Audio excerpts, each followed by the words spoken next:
Alright, episode 2 of Explaining the Books. So what we have here is a book titled Sacred Mirrors. And Sacred Mirrors is by an artist named Alex Gray.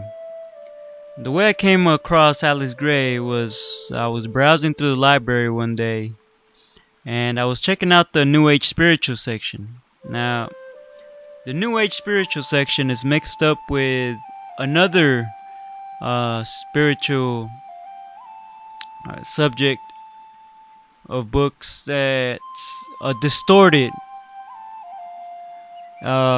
image of spirituality, basically fantasy spirituality, fiction spirituality. I'm talking about non-fiction spirituality, which is titled under the name New Age Spiritual. And you can look it up if you're ever interested. It's the fantasy spiritual. They have a lot of books on witchcraft, astrology, ghosts, angels, stuff of that nature. More of mythological. And New Age spirituality is talking about self-help, growth, healing from psychological traumas, healing from long-term depression, yoga, meditation practice, exercise, health. So that's the spirituality I'm talking about. Non-fiction, once again. Let's see, the book that I found next to that section, I saw that it had a very attractive cover, which is the one you see. And I automatically felt this connection to that style of art, because even in his cover, he is trying to show something radiating out of our mind. That there's an energy radiating,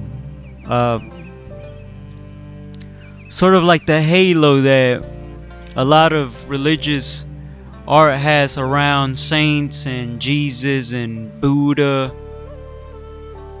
But that halo there was never really clear definition of what that halo meant.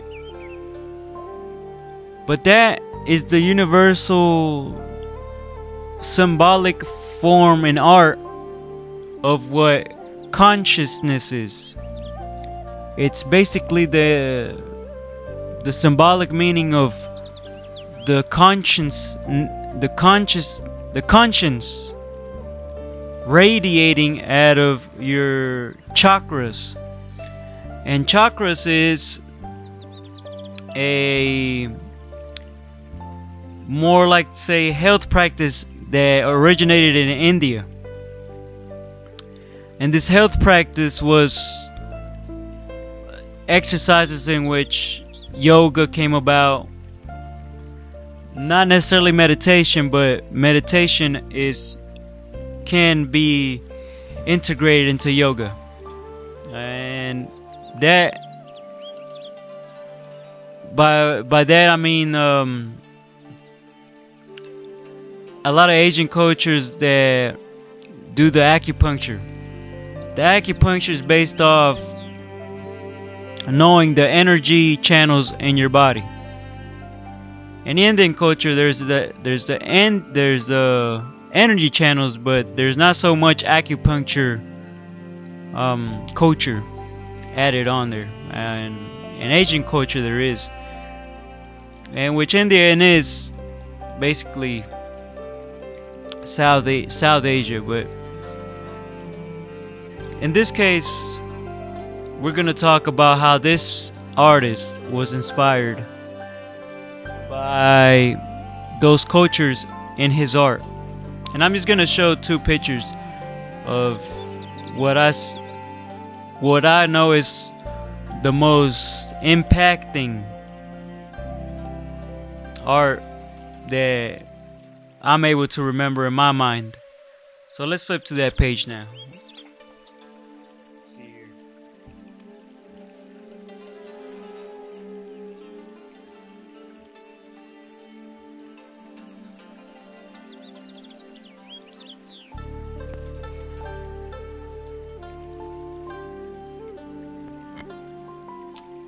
Alright. Now I know this isn't a very good lighted picture because if I turn the light on it's gonna cause too much glare.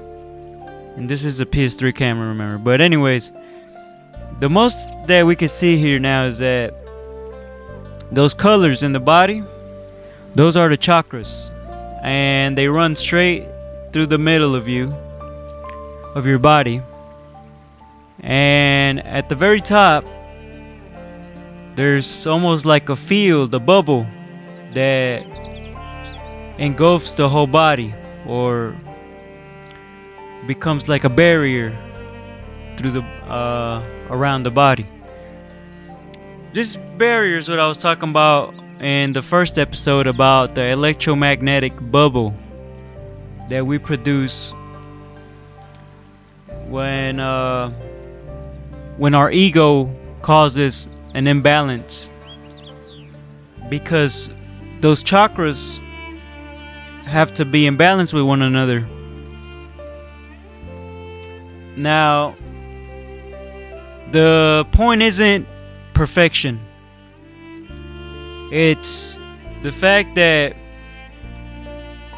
sometimes we go through a lot of discomfort throughout our days, and it turns into long-term depression. It could be a confusion of a lack of guidance. It could be a confusion from not knowing where to go, where to start, where to begin, where you belong, what is your purpose in life. And by starting in investigating your soul, there's a lot of information out there about the chakras, our connection with the universe, that it's not as an individual system as you may think. This world we live in is more connected than we can understand, but we're just not at that level yet. So I'm getting to finally understand how that works by getting into these subjects like the chakras and meditation, being aware of your ego, sort of things like that. So one of the basic chakras is the solar plex chakras, the yellow one in the middle. Then the blue one in the throat area. You have the third eye chakra, which is the one that's in the top. You have the abdominal chakra, which is the red. The one in the middle of the chest, green colored, that's your heart. And then you have your genital area chakra, which is the more closely related to sexuality. That might not be completely correct, but I'll go through something here that I have some extra information. And basically we got the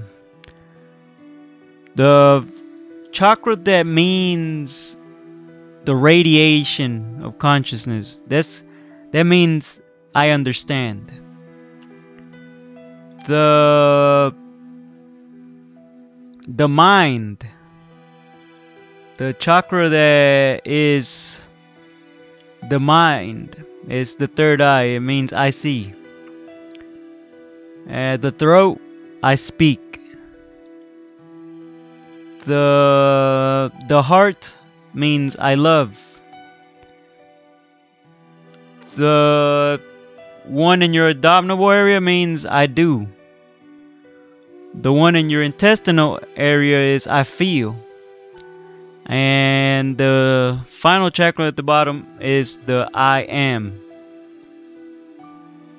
So that's the order in which it works. Now this is where the whole yin and yang comes in, because that's what yin Jin and Yang is talking about. It's talking about the balance, it's talking about the opposites in that symbol where you have the black and white moving, pushing one another, because one is not the other.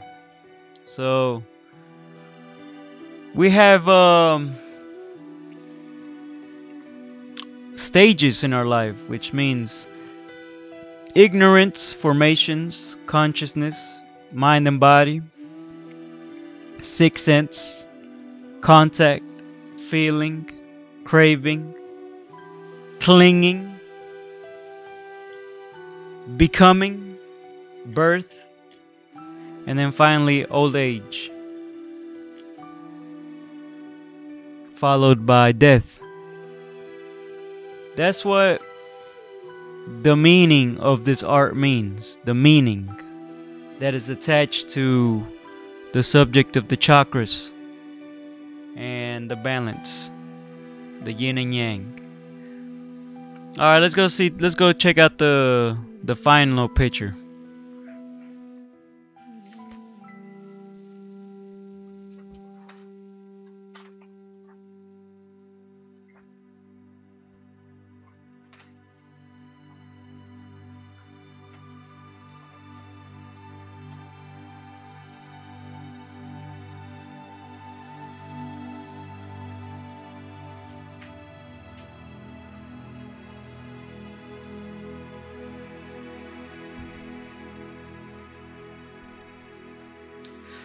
So here we have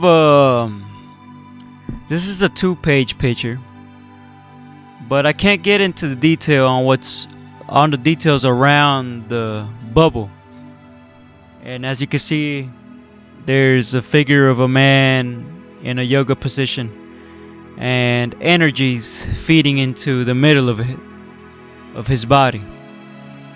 Around the picture, there's a circle of perversion that starts. It's disgusting behavior that builds up over time and transforms into more harmful and poisonous consequences. Basically, what he was trying to tell in his art is that you have the ability to feed from poisonous energies and also from the energy of love. This is where the yin and yang comes into play. You have the ability to feed off either energies, either negativity or positivity. There's no good or bad, because at the right moment, negativity is good. At the wrong moment, positivity is bad. So it's always balancing what you know about each one and knowing how to apply what you know about each one at the right moment, so that you may have the effects of being in harmony with the truth and the camouflaged reality. The camouflaged reality is this, which this art has inspired. This art is a result of that inspiration in that artist, which is by the name of Alex Gray, that tried to draw this, even though this is a reality that we cannot see. It's a spiritual reality that awkward situations happen due to karma and sin, and these karma and sin comes from disgusting behavior. And by disgusting I mean that it's disgusting in the sense that it's unfair. Injustice is unfair and disgusting. And if you almost all the effects of unfairness and injustice and corruption has some kind of disgusting quality to it. That's why I use the word disgusting. So whenever I'm acting dumb or I can't get a grip in my ego, I say, stop acting disgusting. Learn to stop acting disgusting. Okay. I'm gonna move to the end of this episode, but I'm gonna show you what I mean with this next book I'm gonna show. And this next book is called Existentialism. Let's put it up on the camera. Let's show it.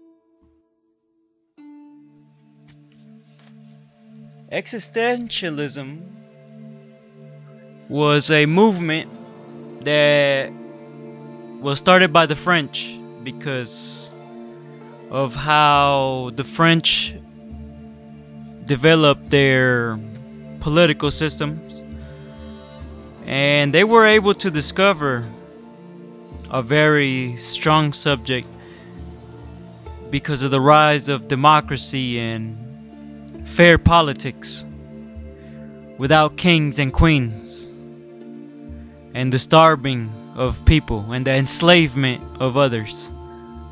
So existentialism wasn't big when it first was came into light or came into the mind of people. It was really made big during the 1960s, and there was a few philosophers that really nailed it and what existentialism was all about. So I'm gonna flip to the book here on one of the chapters, the final chapters, actually the last 2 or 3. It's chapter 6, and it's called the absurd. Okay. The chapter after is called authenticity. Okay. So now that we got a glimpse into that, this book is by Thomas F. Wartenberg, by the way. Anyways, the absurd. I talked about how you can become really depressed after going in a loop in your mind about what's the purpose of your life. And there is a rational, it's not abnormal. It's not abnormal to feel like, why am I alive? Because that's the absurd, that we go through so much BS in our lives to grow up, and ultimately, like I was talking about, the yin and yang and the growth stages that lead to old age and finally death. There's no way around coming to that conclusion of saying that what was it all for? Why did I go through all this just so I can let go? And there's no other way but to feel like it was always about letting go of existence, because it was never yours. It was almost not rented per se, but borrowed, or a temporary gift. Perhaps not a temporary gift, but that's what I was explaining. We're not designed to define that reality. That reality is too much for us to define completely, and it will never always be the definition that we give it. The authors, like the ones mentioned in this book, they nailed the most important, or the most important details about existentialism, which was the absurd, authenticity in my mind, because those are very, very strong subjects.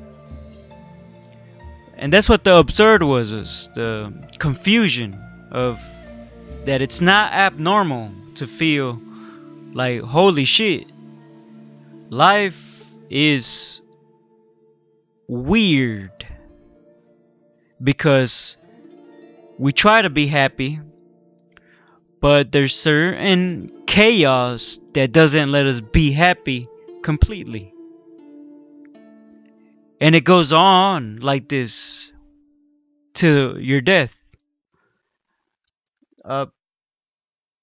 People master how to have more tranquility, but they never get rid of it. They never get rid of that chaos that tempts them, seduces them into anger and hate. Not even the most disciplined monk in the most advanced religion can ignore the fact that there are things that excite hateful, angry, rebellious behavior. And that's why I got into this, because existentialism is almost like a relief to those people that felt alone in that and didn't know what to do about it. Now with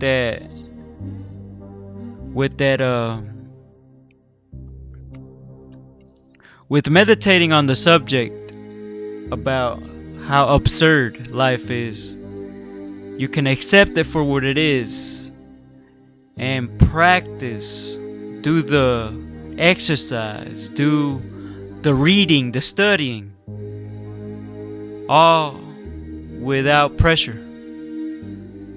It's just letting it become your lifestyle to study this nature. The next thing was authenticity. Authenticity is talking about how we always, humans, try to be more real, authentic. Even in the criminal world. I'm gonna prove myself by not talking about killing. I'm gonna really kill. They search to be authentic, respect, because they feel there's power in identity, and when they identify themselves with others as the strong, scary, smart one. Scary because it's the dude that will fucking kill you, and he's not playing. That's why he's in jail. But it's a high, because that authenticity makes him feel that relief had somebody told them and raised them to practice that desire to be authentic and maybe finding a cure to cancer or AIDS or these mind-destroying sicknesses, addiction, maybe, yeah, he could have made that desire for being authentic more worth than being buried alive in prison. It's very sad, a very sad reality. But we always try to keep it real, basically, as humans, or so we say, and we act in a way where we mess ourselves up by supposedly keeping it real, because we distort the definition of keeping it real. Keeping it real doesn't mean humiliate someone to help them grow up. But in our minds, being angry and the right one, we keeping it real. Nah. And that's where we let our ego take control. Now, we're in self-destruction with those attitudes, because they're gonna keep building up. You're gonna keep getting used to being like that. How are you gonna stop yourself? So, who's gonna stop you? How are you gonna stop yourself if you don't know what to do?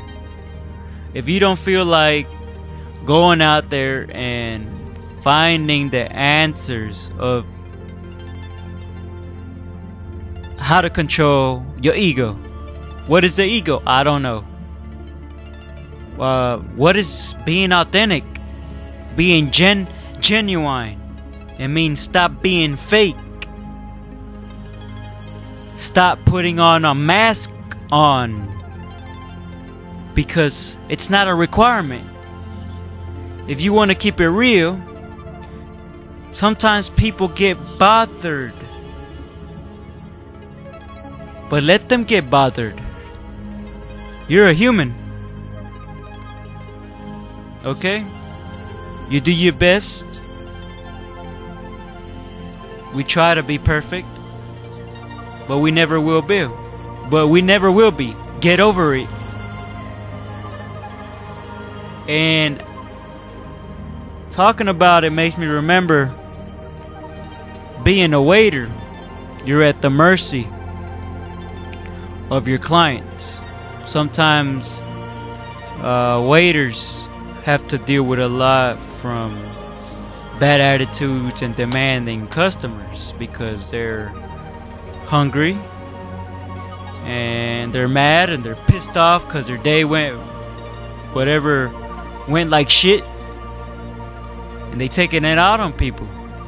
They take it to the businesses that they go ask for a service for. They end up treating people without respect. And I've dealt with that. I dealt with that for a long time. But still inside of me, because of the artist that I am, I've always felt like the only thing about a song is how meaningful it is. And a computer can't make meaning for your music. You might be able to make a beat. You might be able to make everything. Your computer might even make the beat for you. That's how advanced technology can get. But a computer will never, ever be able to give your art meaning for you. your art's gonna be as meaningful as the artist that you are.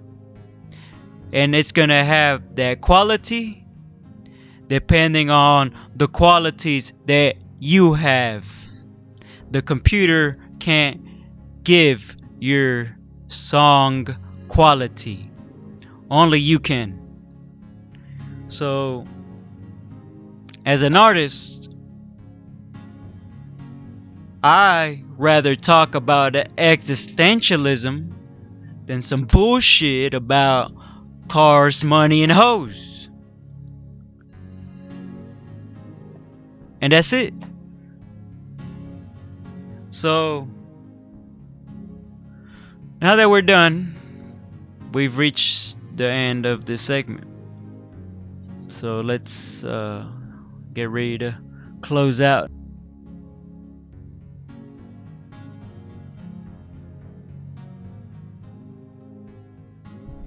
Well, people, we've come to the end of the show, and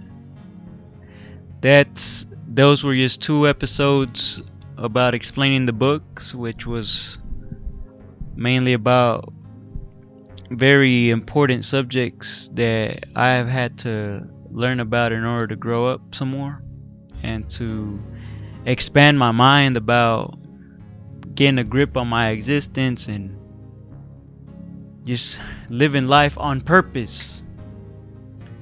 Because a lot of times what happens is that we feel dragged through life all these years, and very rarely have I heard somebody say, I live life on purpose.